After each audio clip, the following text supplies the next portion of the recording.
Have you ever looked at the weekend box office chart? You know, that list of movies and the money they made? Well, today we're going to treat that list like a crime scene. We're going to dust for prints and follow the money to uncover the real stories hidden in the numbers. I mean, on the surface, it's just a ranking. It seems simple, right? But what if I told you this chart is packed with clues? Clues about massive cultural hits, fierce competition, and these incredibly passionate fan bases that can turn a tiny little movie into an absolute legend. So let's get our detective hats on and start the investigation. All right, here it is. This is our case file. Every single dollar from every single ticket sold in the U.S. from Friday, January 9th to Sunday, January 11, 2026. All the secrets we're looking for, they're right in here.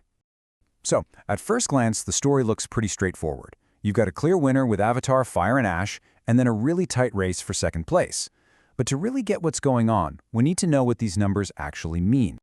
Okay, before we start connecting the dots, every good detective has to know their tools. So let's break down the key clues, the lingo, that's going to help us crack this case wide open. First up is the weekend gross. This is the big one. This is the number you see in all the headlines. It's simply the total amount of money a movie made from Friday to Sunday. It tells us who's king of the hill right now.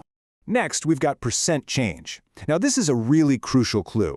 This tells us if a movie has momentum, if it has legs, or if it's kind of running out of steam. A small drop can actually be a huge win, but a massive jump, whoa, that means something big just happened. And this is my absolute favorite, the per theater average. All you do is take the weekend's total money and divide it by how many theaters the movie is in. This is our secret weapon, because it tells us how packed the auditoriums actually are. It's the truest measure of audience excitement. All right, we've got our tools. Let's start where everyone else does, right at the top of the chart. Let's look at the heavyweights, the reigning champs of the box office. Just look at the scale here. Avatar is way up there, over $21 million. It's not just number one. It made almost as much as the number 2 and number 3 movies put together. That is pure, undeniable dominance. But remember, one weekend is just a single chapter in a much, much longer story. These movies didn't just pop up out of nowhere. They've been building their audience and their fortunes for a while now. Let's zoom out and look at the bigger picture. Check this out. Zootopia 2 is sitting at number 4 this weekend, but after 7 weeks in theaters, it has pulled in over $378 million. That is some serious staying power. It's not a sprint, it's a marathon. And then you've got the sprinter. In just 4 weeks, Avatar has raked in a mind-blowing $342 million. It's just on a blistering pace. This isn't just a movie, it's a full-blown cinematic event. But here's where that percent change clue comes in.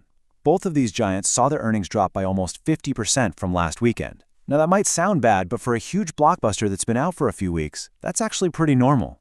It's a sign that even though they're still on top, their explosive growth phase is likely behind them. They're starting to settle in for the long haul. So, while the Titans are settling in, new challengers are always stepping into the ring. Let's shift our focus to the brand new movies that just hit theaters this weekend. So we've got 2 big new movies in the mix. Primate came out swinging, landing a solid number 2 spot with over $11 million. Greenland 2 also had a really respectable start, debuting at number 5. Both of them opened in thousands of theaters, which just goes to show people are always looking for something new to watch. But the most fascinating stories aren't always at the top of the chart. The real drama, the most shocking twists, you usually find those when you dig a little deeper and look at the underdogs. Okay, you gotta see this. One movie, a comedy called Is This Thing On?, saw its weekend earnings jump by, wait for it, nearly 900%. No, that is not a typo. A number like that just begs the question, how on earth is that even possible? And here's the answer. It's all about strategy. Last week, the movie was only in 33 theaters, a really limited run. But after building up some great word of mouth, the studio decided to go wide, adding over 1,400 screens across the country. And that huge jump in availability is what led to that explosion at the box office. And this brings us to a really important idea. The movie making the most money isn't always the one people are most desperate to see.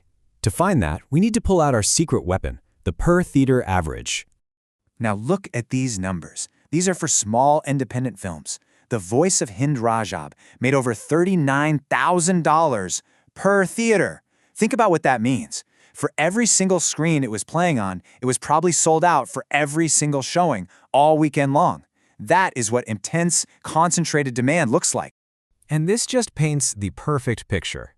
Avatar is a giant playing everywhere, making a totally respectable $5,700 per screen. But the voice of Hind Rajab, it's only playing in 2 theaters, and it's making nearly 7 times more money in each of those 2 spots.